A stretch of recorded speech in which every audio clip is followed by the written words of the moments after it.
வணக்கம். ஆகாஷ்வாணி புதுச்சேரி செய்தி சுருக்கம் வாசிப்பவர் செங்கேனி பழனி. வாக்காளர் பட்டியல் தீவிர திருத்த பணிகளின் இரண்டாவது கட்டம் 9 மாநிலங்கள் மற்றும் 3 யூனியன் பிரதேசங்களில் இன்று தொடங்குகிறது.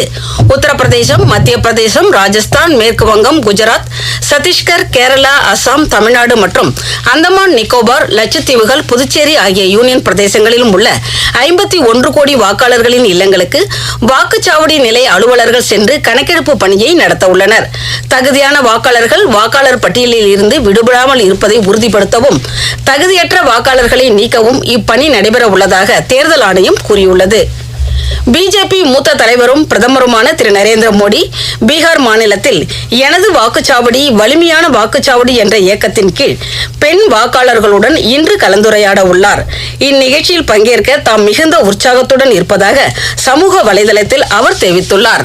பீகார் சட்டப்பேரவை தேர்தலில் முதல்கட்ட வாக்குப்பதிவு நடைபெறவுள்ள 121 தொகுதிகளில் தேர்தல் பிரச்சாரம் இன்று மாலையுடன் நிறைவு பெறுகிறது.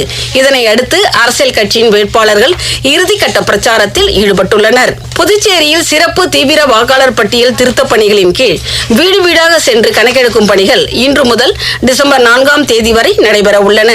எந்த ஒரு வாக்காளரும் விடுபட்டு போவதை தவிர்க்கும் வகையில் அதிகாரிகள் ஒவ்வொரு வீட்டிற்கும் குறைந்தபட்சம் 3 முறை வருகை தருவார்கள் என்று தலைமை தேர்தல் அதிகாரி திரு ஜவஹர் புதுச்சேரியில் செய்தியாளர்களிடம் தெரிவித்துள்ளார்.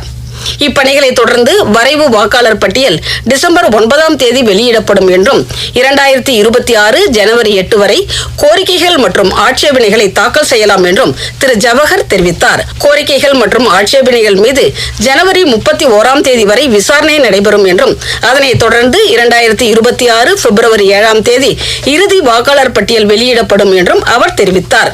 இத்துடன் இந்த செய்திச் சுருக்கம் நிறைவு பெறுகிறது.